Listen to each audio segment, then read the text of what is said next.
Hey guys, hope you're all doing well. Wanted to do kind of a different video here down in my gun room. And I wanted to talk to you guys, share kind of share what my favorite rifle is that I personally own. And this is a Ruger American Ranch in 6.5 Grindle. So it's a bolt action rifle, magazine fed, with a 16-inch barrel on it. So why this kind of rifle over maybe something like an AR or a more dedicated precision gun? Well, this is more of a general purpose rifle, you know, and Lieutenant Colonel Cooper back in the 80s, he kind of started defining, you know, his concept of a general purpose rifle, which has become known as the scout rifle. And this is not per se there's scout rifle purists right now that are already cringing because I don't have the forward mounted scope, the iron sights, it's not a 308. And I'm not saying this is a scout rifle as Cooper would have built it either. But I do really like the idea of having a general purpose rifle. So that way you can do a lot of things really well. You know, it's like a lot of our tools. I think a general purpose rifle is a great common man tool. You know, he should be able to defend himself and his family with it. You know, he's not going to parachute into a combat zone with it, but he's not going to be asked to do that either. He can put game on the table. This is the rifle I shot my deer with this year. So it's definitely capable. Now, each person's going to have to kind of consider their region. Think about, okay, what do they need in a rifle, you know? But I do think every person should have kind of their go-to general purpose rifle. And this rifle's quickly becoming mine. So I'll talk to you. This is kind of its first version of it. I do plan some modifications for it in the future, though. But I'll talk about what I got going on right now. This is a stock pack from Triad Tactical. It does give a raise in the comb so that I can clearly see through the optic. It also has this nice kind of suede type material on here. It's very comfortable to shoot with, especially in the cold. You know, it's hard polymer stocks. They get pretty dang cold in the wintertime. And then you go put your cheek against it and it doesn't feel very good. Inside the stock pack, oh, there we go. Inside the stock pack, I've got a dope card. And so I use a program called Strelock Pro, and I can put in my ballistics and tell them exactly what kind of scope I'm using, which this is the 2.5 to 10 GLX from Primary Arms. So I tell them what kind of reticle I'm using, the Griffin Mill ACSS.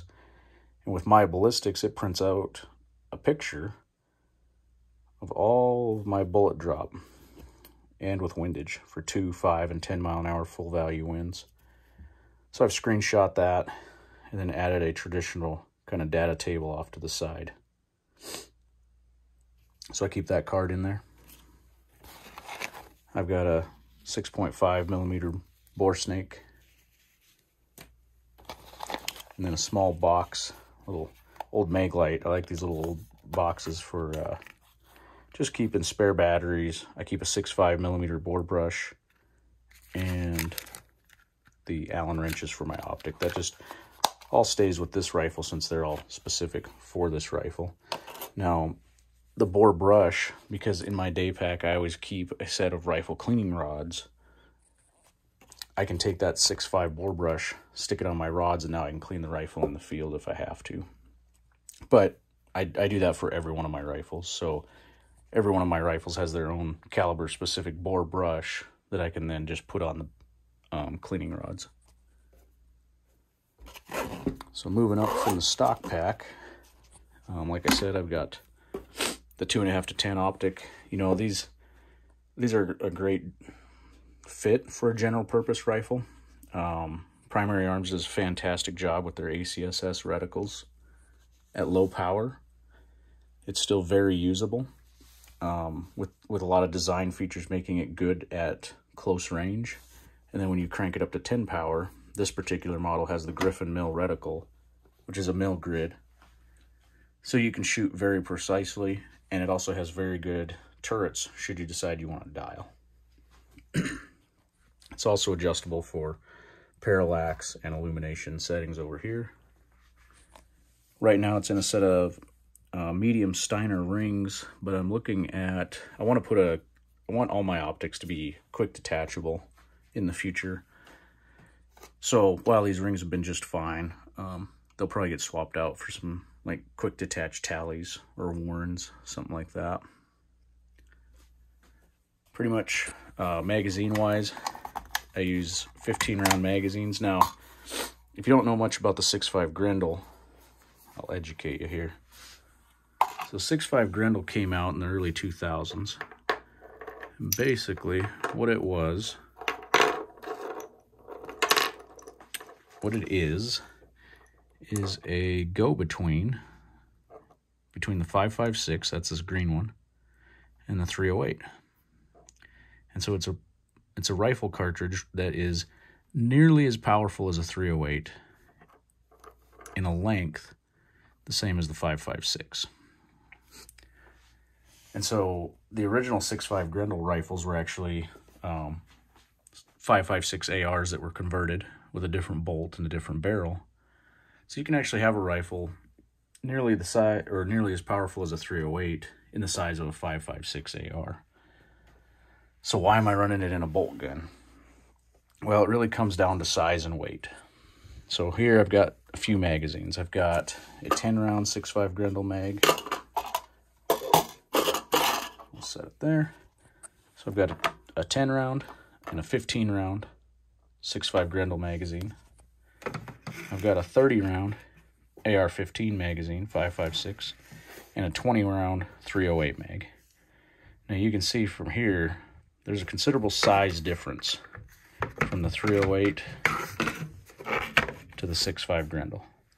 Now this magazine here only holds 5 more rounds than this one, but yet it weighs, when it's fully loaded, it weighs a significant amount more, and also, you know, size-wise, it's not gonna, it takes up a lot more real estate on a chest rig, and so I can carry more of these smaller 15 round mags than I can these 20 round mags. And I can carry, you know, a fair amount of ammunition. I mean, we're talking about a general purpose rifle here, not a combat rifle. So how much ammunition do I need? You know, I can easily carry one of these in the gun and 3 in my kit bag, like I've written on my blog on the Defensive Hunter article. I can easily carry 60 rounds of ammunition on me, and that should be more than enough to handle just about any situation, short of getting in a gunfight with a Chinese paratrooper platoon or something. So power-wise, though, and velocity-wise, they're nearly... let me look real quick. I've got some figures here. And this is all detailed on my blog, too, in an article. But, you know, both this 308 round, the 175 grain Sierra Match King, which is M118 LR, actually, and this 123 grain 6.5 Grindle SSTs, they both go subsonic at nearly the same distance. At 700 yards, the 6.5 Grindle only has 9 more inches of drop than the 308. So, I mean, it's nipping right at the heels of that 308. Now, I know some people are going to say, well, what about energy? And I guess, you know, I don't ever worry about energy. When it comes to hunting, I look at velocity. I pretty much use Hornady bullets for all my hunting. And Hornady has said that their bullets are designed to perform at 1,800 feet per second or higher. So that's what I look at. And so I don't worry about energy. I worry about velocity. Impact velocity. Now, how about these two? Where do they dip below 1,800? Both of them dip below 1,800 before 400 yards. So I think for the 6.5 Grindle, it might be at 350 yards, And for the 308, it might be 375, something like that. But either way, it's under 400 yards for both. So to me, I'm not gaining that much by carrying a much heavier bullet. That doesn't mean I don't like 308. I mean, I can definitely see a 308 obviously making a very good general purpose rifle, and I wouldn't mind building one day myself. But for right now, I've got this 6.5 Grindle, and when I built this, one of the primary concerns was weight. And to me, I was able to cut a lot of weight going to a smaller round, but still very capable. So that's a little education on why I went with the 6.5 Grindle versus the 308. You know, real quick, talking about the 6.5 Grindle, forgot to mention this, so I'm going to cut it in. So this right here, get over here. I did have to shoot my deer 3 times this year, but that's because the first round, like I talked about, hit just behind the short ribs.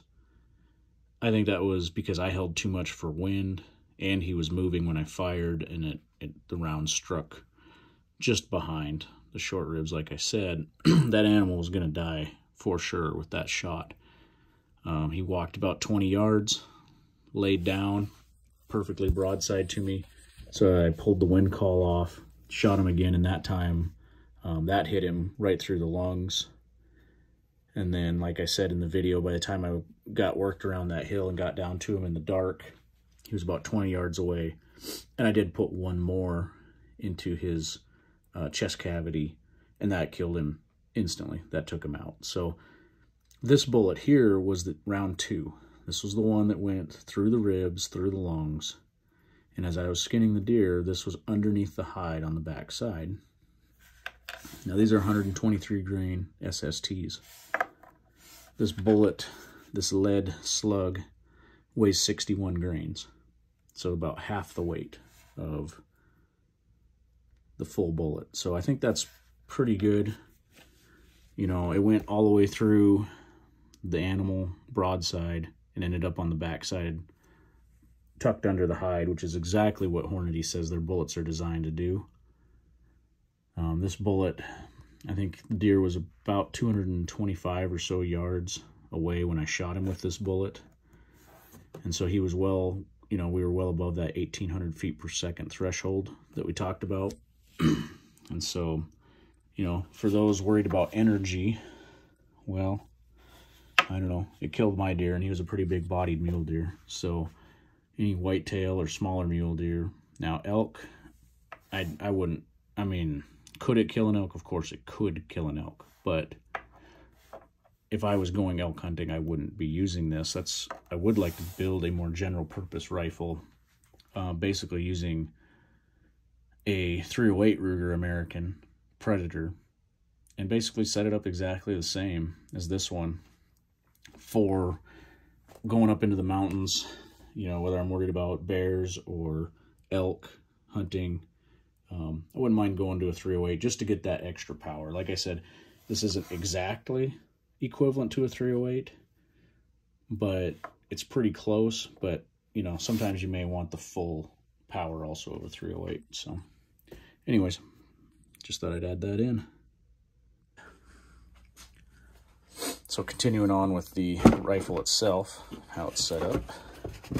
A second, let me get her loose here. Underneath, I've got a Triad Tactical, I can't think of what this is called, but it's just a little Hypalon pad. Kind of nice, just a little soft layer. So if you have to shoot over something hard, you've got that good hard, soft, hard layer. And it also kind of gives you a nice grippy section if you're grabbing the rifle with gloves on. Got a Blackhawk Picatinny adapter for a sling stud. And then I just hook on here with some heavy-duty QD mounts. Like I said, it's a 16-inch barrel. Up here I've got my Silencer Co. Trifecta flash hider for my suppressor. And then I've got a Magpul MS1 sling. It's actually configured backwards. I've got it on here backwards compared to what you normally would do on an AR. And I'm basically using this more as a Rhodesian sling for shooting support versus like like a tactical sling. But I may play around with other sling designs yet. I do like this one. The sliding buckle makes it very easy to adjust in the field. If I want to cinch it way up tight and sling it across my back, or if I want to open it up real loose, that works good too. And I'll do a separate video on how I use that to shoot one day when I'm at the range. Then I've got a Triad Tactical, I think they call it a sling thing. Basically, it's a Velcro wrap that goes around the sling back here to give some stability as a rear support. It works very good. I've shot past 600 yards just using that and my bipod. So some thoughts on what I want to do to this rifle to make it more of a general purpose rifle. I think Lieutenant Colonel Cooper did have some great ideas. One of them was that a general purpose rifle should have iron sights in case the primary optic should go down. And I agree with that still. In the Marines, I was taught to shoot with irons out to 500 yards. Now, I'm not a FUD. I'm not saying that, by God, if you can't shoot with irons, you're a terrible shooter or whatever. I don't really care what you do with irons. I also like the idea of a rifle having iron sights built into it, whether it's an AK, an old lever gun, a Mosin Nagant, any of the old surplus rifles. They all had iron sights built in, so the rifle was functional even without an optic. Now, granted, back in the days when most of them were made, optics were pretty rare. And we're kind of living in a golden age renaissance of optics right now. And so you can get a lot of high quality, very useful optics. So, I mean, you're stupid not to use an optic, in my opinion.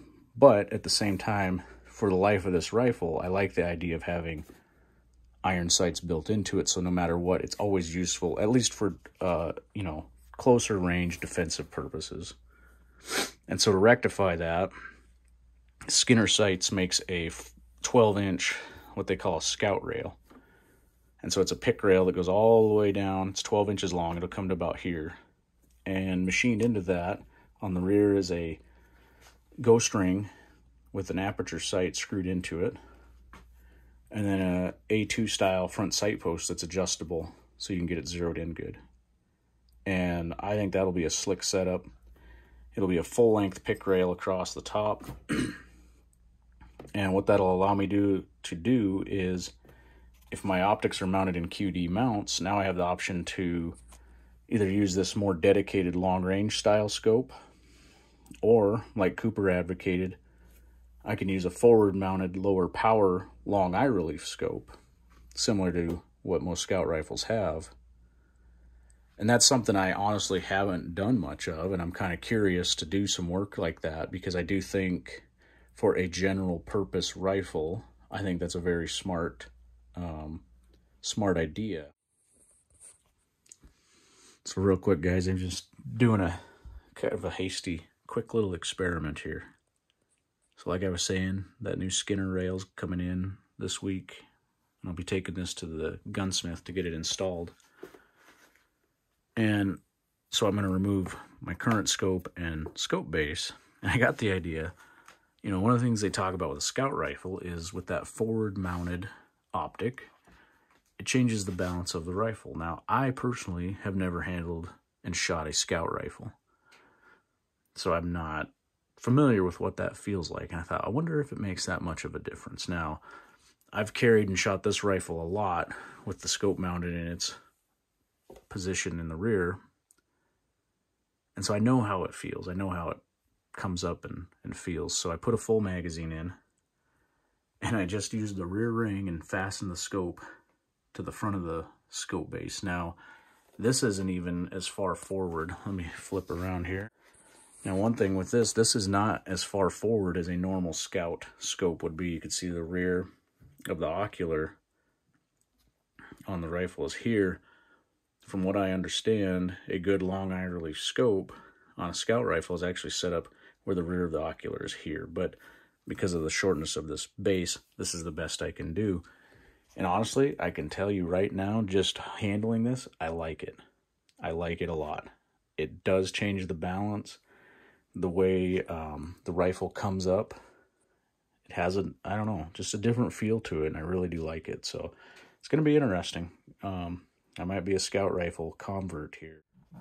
Now, granted, scopes like this weren't around when Lieutenant Colonel Cooper wrote his original scout rifle concept, and I think if these were, I think he definitely would have agreed that, you know, a scope like this versus the forward-mounted scope, you know, maybe they both have their place. I think he would have definitely agreed with that.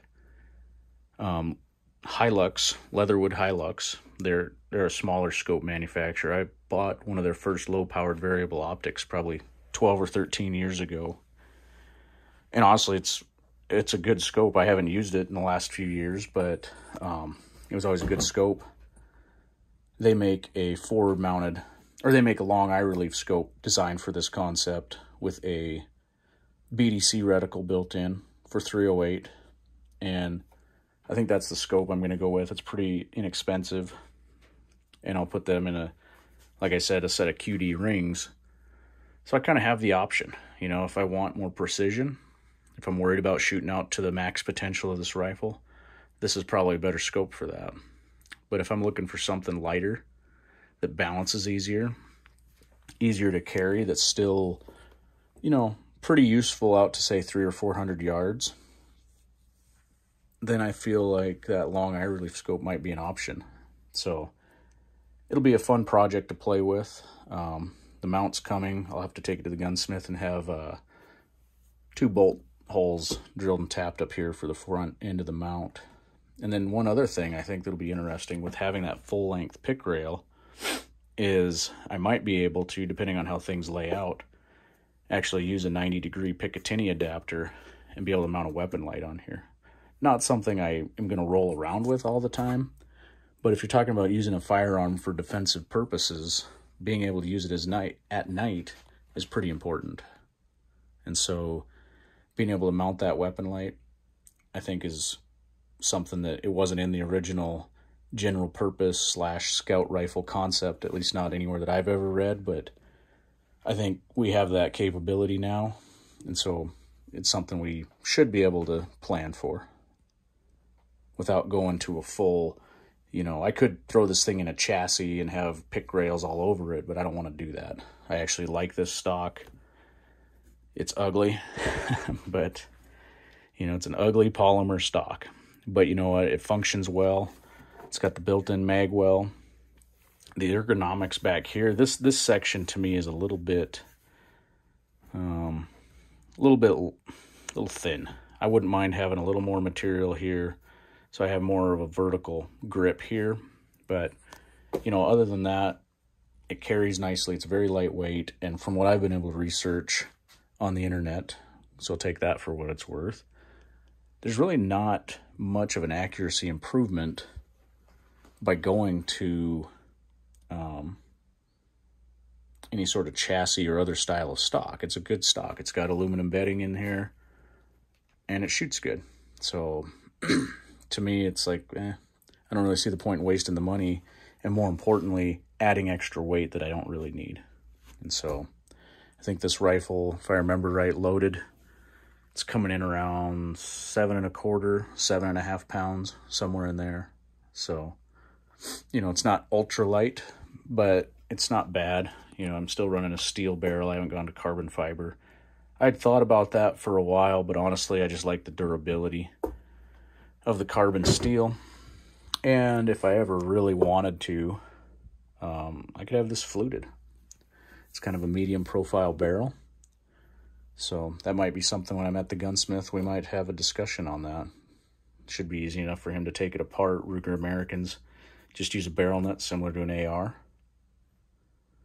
So I might have him cut some flutes in this, and maybe we can kill a little bit more weight. See how that goes. See how expensive it is. That's really what I mean. But anyways, I was kind of down here tinkering and thought this would be an interesting video for some. So anyways, thanks for watching and have a good night.